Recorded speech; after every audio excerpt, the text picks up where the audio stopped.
Жер бетінде су бар жерде өмір бар. Теңіздер, мұхиттар, көлдер. Олар мыңдаған жыл бойы өзгермей тұрғандай көрінеді. Мәңгілік сияқты. Біз суға қарап отырып, бір нәрсені ешқашан ойламаймыз.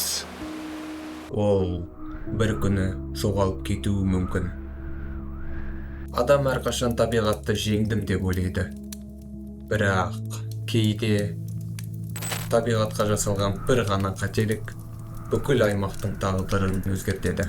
Бұл видео теңіз туралы, бірақ бұл жай теңіз емес.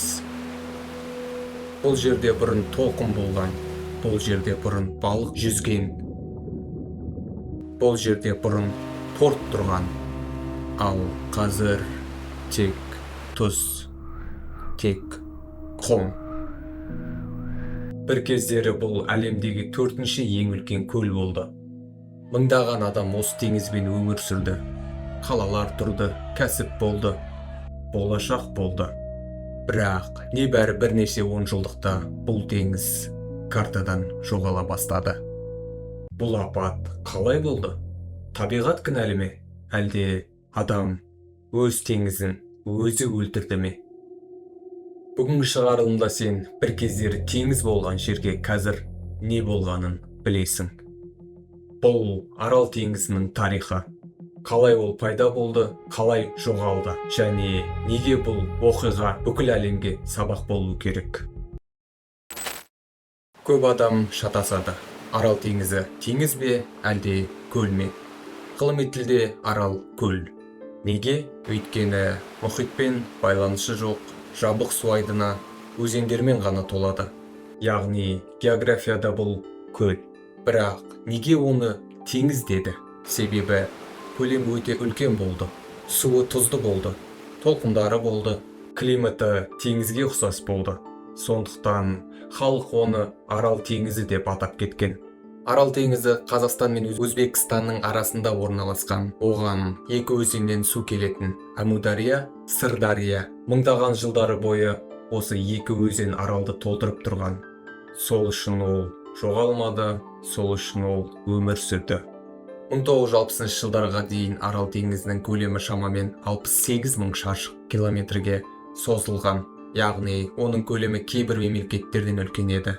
Онда балық болды, кеме жүрді, порттар жұмыс істеді, балық зауыттары болды, қалалар тұрды.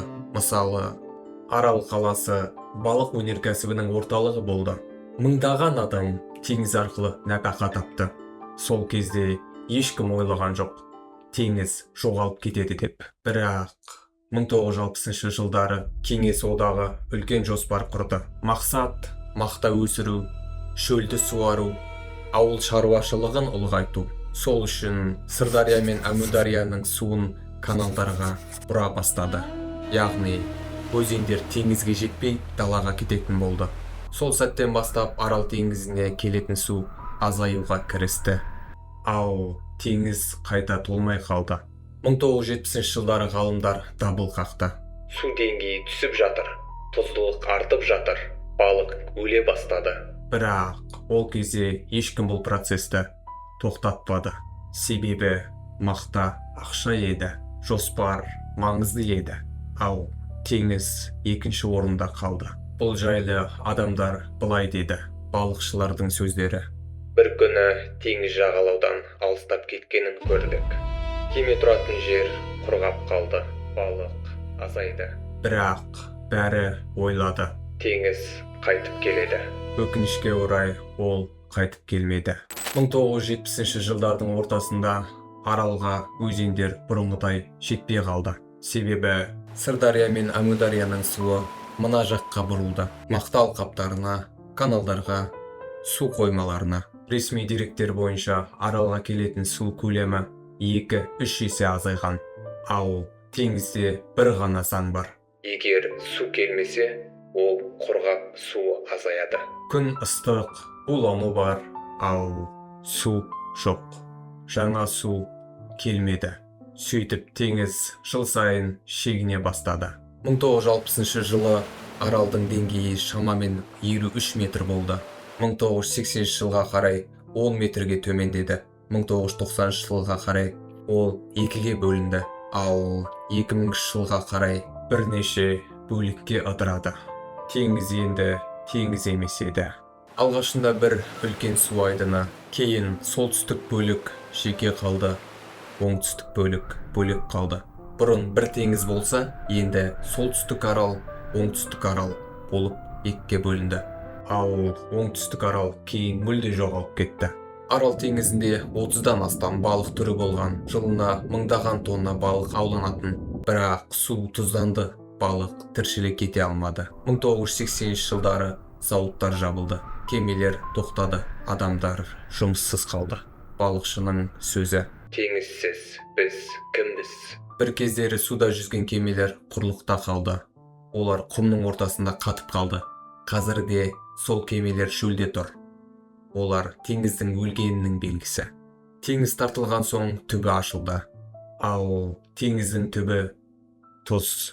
Жел соққанда тұз ұшады, химикаттар ұшады, у тарайды. Бұл ұшан Қазақстан, Өзбекстан, Ресей, тіпті Арктикаға дейін жетті. Яғни аралдың тұзы жер шарын айналып шықты. Бұның салдарынан арал маңында өкпе ауруы, аллергия, рак, анемия аурулары көбейе бастады. Балалар жиі ауыратын болды. Аналар дені сау бала туа алмай қалды. Бұл экологиялық апат болды. Ал сол кезде Кеңес одағы не деп айтты деп ойлайсыз? Бұл уақытша, теңіз қалпына келеді. Экономика маңызды. Ал теңіз өле берді. Адамдар: бізді ешкім тыңдамады. Теңізсіз біз де өлдік. Балаларымыз ауыра бастады, деді. Бірақ процесс тоқтамады. 1960-1970 жылдары Кеңес одағы бір мақсат қойды: әлемге мақта сату, валютаны көбейту. Ал мақтаға не керек? Су және өте көп су. Сонда билік мынандай шешім қабылдады: Әмударияны бұрамыз, Сырдарияны бұрамыз, каналдар саламыз, егістікке жібереміз. Бұл тарихи құжаттарда көрсетілген. Сол кезде ақ кейбір ғалымдар айтты: егер өзендер теңізге жетпесе, арал өледі, тұз көтеріледі, ауру тарайды, климат өзгереді. Бірақ жауап мынандай болды: экономика маңызды, жоспар орындалу керек. Теңіз екінші орында.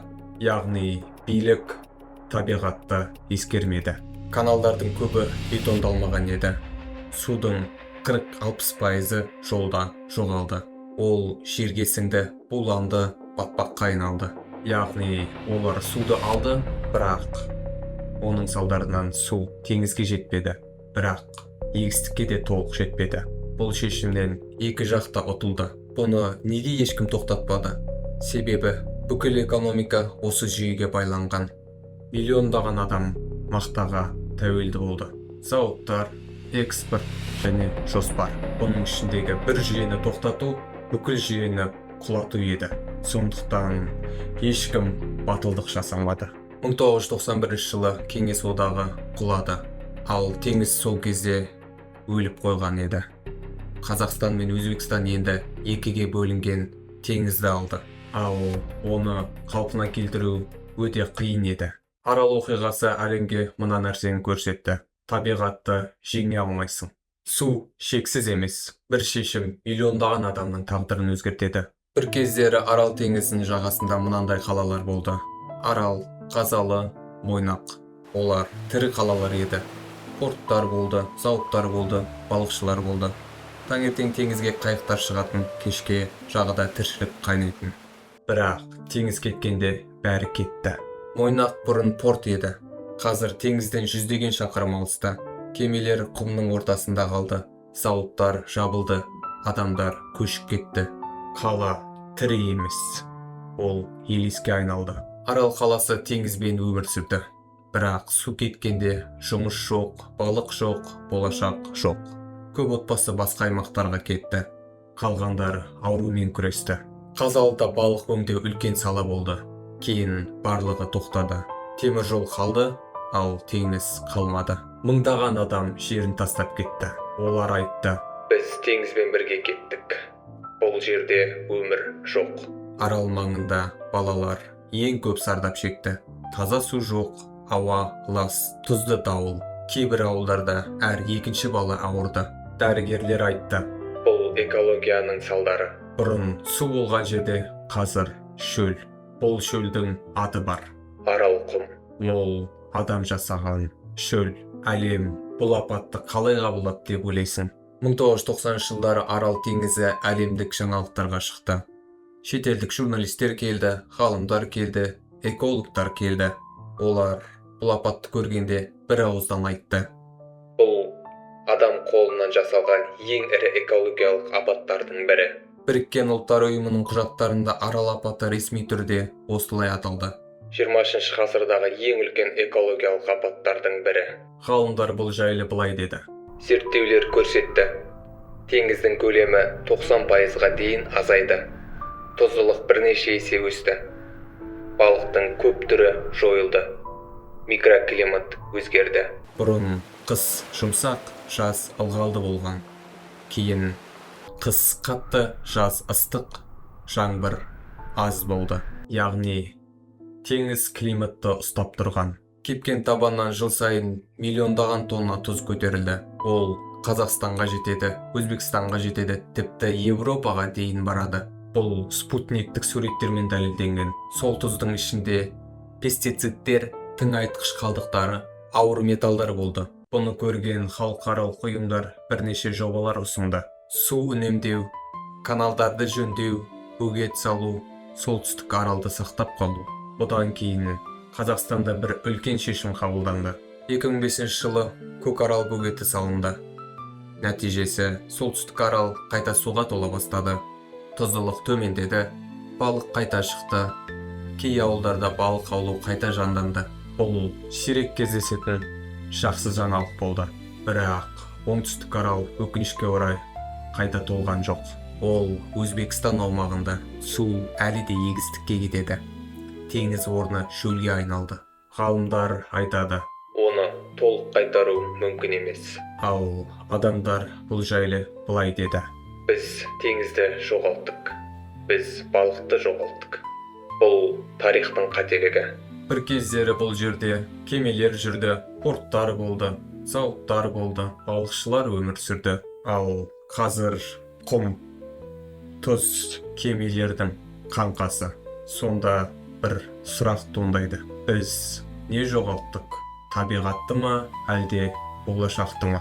Бұл жайлы адамдар былай дейді. Теңізді емес, біз өзімізді құрғаттық. Арал теңіз туралы көптеген әңгімелер бар. Интернетте жиі жазылады. Арал өзінен өзі тартылды. Бұл табиғи процесс. Адамның қатысы жоқ. Ол бұрын кеуіп кеткен. Бірақ ғылыми деректер бұған басқаша жауап береді. Арал өзінен өзі тартылды дегенге шындық мынандай. 1960 жылға дейін аралдың деңгейі тұрақты болды. Ғалымдардың өлшеуі бойынша су деңгейі жылына 2-3 сантиметр ғана ауытқитын. Бұл табиғи норма. Ал 1960 жылдан кейін жылына 40-60 сантиметрге дейін төмендей бастады. Бұл табиғи процесс емес. Миф номер 2. Ол күннен кеуіп кетті дегенге шындық мынандай. Иә, климат әсер етті, бірақ негізгі себеп емес. Негізгі себеп Әмудария мен Сырдария егіншілікке жаппай бұрылды. Өзендер теңізге жетпей қалды. Су мақтаға, күрішке, каналдарға кетіп жатты. Миф номер 3. Оны құтқару мүмкін емес дегенге мынандай шындық. Үлкен аралды толық қалпына келтіру мүмкін емес, бірақ кіші арал сақталды. Қазақстан жағында Көкарал бөгеті салынды, су деңгейі көтерілді, балық қайта оралды, порт қайта ашылды. Бұл дәлел. Адам өз қолымен жойса, ол қайттан оны қалпына келтіре алады. Яғни миф номер 3 жартылай ғана шын болды.